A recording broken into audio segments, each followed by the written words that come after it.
Christmas to you and yours.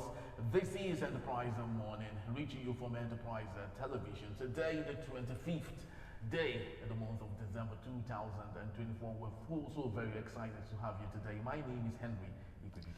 And I'm Choma Okoye. All right, Choma, Merry Christmas. Merry Christmas. How are we today? We're good in the mood of celebration. The mood of the season. Yes. Very well. All right, people, just like we often do today, like always, we would be starting off with all that we have on our newspaper headlines, and right after that will be our main conversation also for today. But please do well to catch up on us. You can always find and reach us at enterprise.tvnews.com. You may also like, comment, and follow us on all our social media platforms at enterprise.tv7. We'll have today in the studios to go through all that we have Emeka Amadunako, journalist, public affairs analyst. Good morning, Emeka. Hello. Compliments of Same to you. Thank you. All right. So let's roll off today, interestingly, with the first daily we have. Yeah, and we started with the Punch newspaper, and on the top strip we have federal government workers face gloomy Christmas over delayed December salaries. That's coming from the Punch, and still that particular story are on page 2. And also we have on the bottom strip here, Sharia court inauguration suspended as McKinley intervenes. Okay, on the front page, the big story is on Christmas. Low-key celebrations as prices soar. Traders lament poor sales. And right into that particular story, Sokoto, Lagos, Abuja traders blame fuel costs as Tinubu governors pledge better economy at year tide. Details of this particular story are on page 34 and 45. Yes, just before we get into our talking point, Choma, there's this image I'm seeing here. I think this is an overcrowded airport or so, isn't it? Yes. And we say there's no money in Nigeria. The truth is, yes, you know, those in diaspora, yes, they actually come back to come have fun, and it's even one of the content I trade because some based Africans, some born black Africans want to know why do Nigerians always come back every time, and because of the festive season, the enjoyment, and you know they work their ass out over there, so they want to come back, and most of them plan it. Oh, They've okay, so it's arranged before now. So whatever our airlines give us they are tax, they're ready because, to pay for it. because it's just like a gift they give to themselves for the years so far. And like their only vacation. Yes, their only vacation. All right, beautiful. But let's get into our talking points for today. Defamation. Lpdc declines to disbar Farotimi. Activist leaves prison. Emeka Amadunako. I think this is one story, and of course, an area we should, at this point, maybe say the judiciary are getting back to what they were known for, isn't it? Well, this is actually the disciplinary committee of the bar. You know, in the judiciary, you have the bar and the bench. So, is in charge of looking into complaints about disciplinary cases against the lawyers. And so, in the instant case of the complaint about defamation filed by Manuel Chambers of Chief Afebolola SAN, you know, it said activist Dele Farotimi, who is also a lawyer, should be banned from further legal practice for defaming him. I thought that was rather stretching.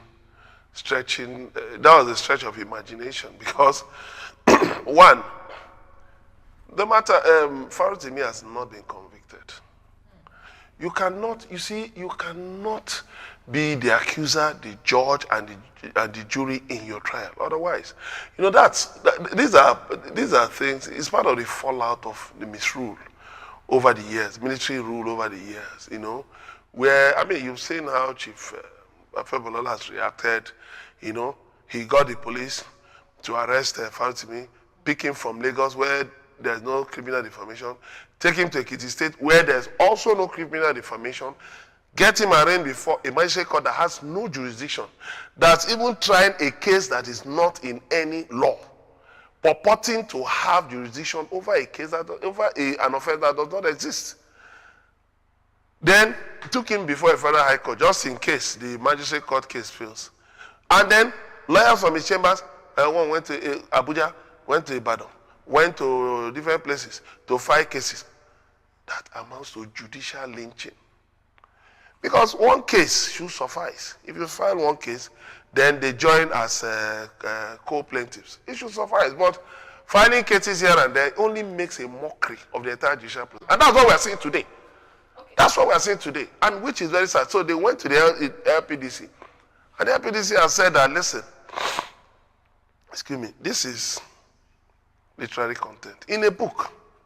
And therefore, we don't have jurisdiction to try matters, of literary content. That this is not a case of maybe a lawyer collected money on behalf of a client and ate it, or collected money from a client to represent him or her in a case, or it in the case of if we're talking about a company, and didn't appear. But this is something about a book, so you cannot expect us to go digging into the contents of a book. Okay, thank you, now we've actually just focused on Farotimi and Afebabalola without looking at the impact of this book on the judiciary and in the life of the judicial system. Like, let's just talk about the judicial system. Now, can we say Farotimi's book is going to bring about an innovation and is going to bring about a revolution in the judicial system? Look, let me tell you, there is no institution or human being, male or female, living or dead, who is above criticism. Yeah. Even the Almighty God, whom people serve, whom, there are many who say they believe in God. There are people who will tell you that there is no God. There are people who will say, no, this thing is not God, this, that, and the other. So that is why remedies are provided, in the law. That if you are defamed, go to court. Don't go to the court through the police. Because what you are doing is that it's like you are tying the hands of your opponent and punching your opponent. No, go to court. You state your case. Allow your opponent or your adversary or the defendant to also have his or her day in court. Because it's only the court that can pronounce somebody guilty. The sad thing you see in Nigeria is that, once somebody says somebody has done something, because the person is somebody we like, or somebody close to us, or from our ethnic group, or from our religion, or our friend, we just say, yes, the person accused has been pronounced guilty, even without investigation, even without allowing the person to ventilate their right, of reply. And that is so sad. That is why you see on the street, yes, or thief. They will pursue somebody, a mob will pursue somebody, knock the person down, put a tire on the person, burn the person alive, without. Now, when did you people become the jury, the court, the regular court? That was why the Lpdc advised the complainant to go to a regular court. Don't use the Lpdc trying, let's try here, magistrate court, federal high court, different courts, Lpdc, and see how. Because even, by the way, Farotimi has retired from legal practice since 5 years ago. So when a man has packed out of a house since 5 years ago, do you go and say he should be evicted from the house he has moved out of? You cannot stand in law. Nothing, like there's a legal maxim that says nothing cannot stand on nothing. Thank you so much. All right, let's quickly move on to the Vanguard newspaper for today. And right on the top street here, 5 airlines face penalties over disruptions or violations orders. And that's coming from NC. Okay, moving on. We have Customs, NMDPRA shuts down 20 stations over fuel smuggling. Details of that particular story are on page 19. And also, we have, let's talk about, I think we will be taking this on our main conversation actually, and that's on the Christmas Tinubu Arabio governor's orders to preach a message of hope and the restoration and equal unity. Okay, moving on, still on the Vanguard newspaper, we have on the UHI says the federal government kicks off 50% road transportation fare discount. All right, but let's talk about what we should be having a conversation with, coming from the Vanguard newspaper. And that's Tinubu's media chart confirms APC's insensitivity, disconnection from Nigerian uniform called the PDP. Emeka Madumagu, you watched the media chat? No, I didn't. There was no light. There was no light, so how will I watch it? Which of course... Petrol is over 1,000 naira. Yes, how will I watch it? Which is exactly what PDP is saying here, that the charge is totally disconnected from what people are experiencing. The president said in one of his sayings while he was being interviewed that Nigerians were blowing things out of proportion and all, and we should understand that there are food stamps in other countries. He mentioned UK and the US also, and all of that. Now, do you really think that the PDP is right with what they talked about, insensitivity and disconnection of the chart? Does the president know that in China, that people found guilty of corruption are shot with a bullet to the back of the head?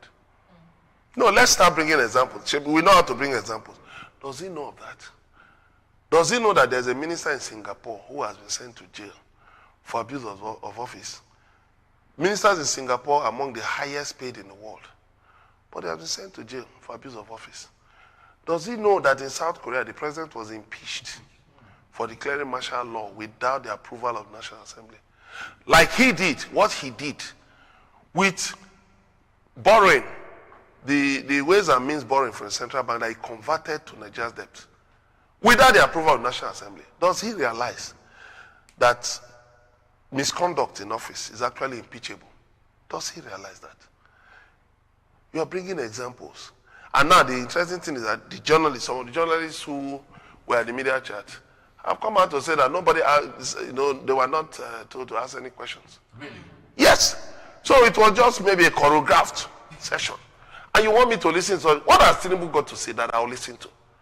That I'll go and burn fuel of 1,000 naira. Nigerians are blowing out of proportion, but Tinubu, I have the video. He was caught in traffic. Yes, on the IBB Boulevard. He was going from Ikoyi to Alausa to go and pray. And he was caught in traffic. I can show you the video. He was caught in traffic. So eventually now, because you know the interesting thing. You see, God is wonderful. Because one man wants to pass, one man called president of Nigeria wants to pass, they will go and block different places. So, and they now create chaos. So the chaos now flowed back because interestingly, it was a Friday and people closed early from work. So they didn't countenance the fact that, so many people will come out, around that time. So what happened? He was caught in traffic. It didn't occur to him that these people in these vehicles, were being powered with fuel, bought at over 1,000 naira. Right? That's why you see some people will tell you, I spend 15,000, 20,000, 30,000 every day on fuel. What is the disposable income in Nigeria? And then he said Nigerians are blowing things out of proportion. Is he not aware that, he talks about people who died in stampedes, that philanthropists should avoid overpromising. And I want to ask him, when during his campaign at Bekuta, he told Nigerians that fuel, let me quote, he said, "Elo for Kompale," that Nigerians should, take things easy, that the price of fuel will be reduced. What was that? How is he better than the philanthropists who, unfortunately, did not organize their shows very well, their charitable giving very well, and things went all right? How is it better? So you see, the thing is just that this is a season where people are looking for where to go. People are looking for what to do. Even adults now, you see them watching cartoons, Tom and Jerry. Yes, because people are stressed up. People just want an outlet. If you go out now, you see many people sitting down, maybe around one bottle of, maybe some small bottles of those things. I don't know, Harry, if you indulge in those kinds of bottles, those little, those alcoholic drinks. Just put some, maybe put some beverages by the side, maybe manage, to just have some fried meat. And that's how they're going to celebrate Christmas. They will discuss Nigeria's problems for hours on end, just to let out pent-up frustration. And you are saying Nigerians are exaggerating things. Thank you so much, Mohan. Thank you. So, but to short, looking at our time, we have to Nigeria, my country. Yeah, Nigeria, my country. We pray very soon Nigerians will sit down to celebrate and to be happy with the presidency and the leaders will have to sit someday. Especially, when it comes to festivities like this, they can really say yes, we are excited and happy because there's need to celebrate. Yes. Well, that's just about the time we have for this particular segment. Thank you so very much, Omeka. Yeah, Thank you. So much, Thank you. Yeah. All right. When we return, as this a Merry Christmas, let's dive into the activities that happened before Christmas. We'll be right back. Stay with us.